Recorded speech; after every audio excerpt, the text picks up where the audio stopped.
Bonjour et bienvenue sur DigiSchool, je suis Yvan, votre professeur de mathématiques, et ensemble aujourd'hui nous allons voir quelques rappels sur une des figures de géométrie dans l'espace les plus élémentaires, le pavé droit.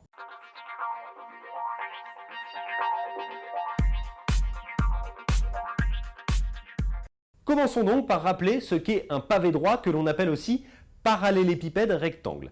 Un pavé droit, c'est tout simplement un solide, autrement dit une figure en 3 dimensions, dont toutes les faces sont des rectangles.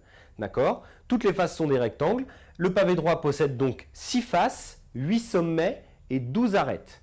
Alors les 6 faces sont tout simplement les 6 rectangles que l'on peut voir ici. Le rectangle de la face ABCD, le rectangle de l'arrière EFGH, les rectangles de gauche et de droite ABFE et DCGH, et les rectangles de dessus et de dessous BCGF et ADHE.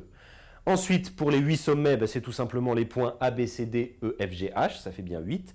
Et les 12 arêtes, ce sont tout simplement les 12 segments qui composent mon pavé droit, c'est-à-dire AB, BC, CD, AD, EF, FG, GH, HE, et également les arêtes latérales, c'est-à-dire BF, AE, DH et CG. Voilà pour les rappels globaux sur ce que l'on appelle un pavé droit, je vous le répète, donc un solide, dont toutes les faces sont des rectangles qui possèdent donc 6 faces, 8 sommets et 12 arêtes. Il s'agit d'un des solides les plus élémentaires que vous ayez vu en géométrie dans l'espace et que vous connaissez normalement bien. Un petit rappel sur le calcul du volume d'un pavé droit. C'est la formule la plus simple à retenir pour le calcul de volume en géométrie dans l'espace. Le volume d'un pavé droit s'obtient en multipliant ces 3 dimensions ensemble. C'est très simple, vous avez logiquement sur un pavé droit 3 dimensions différentes.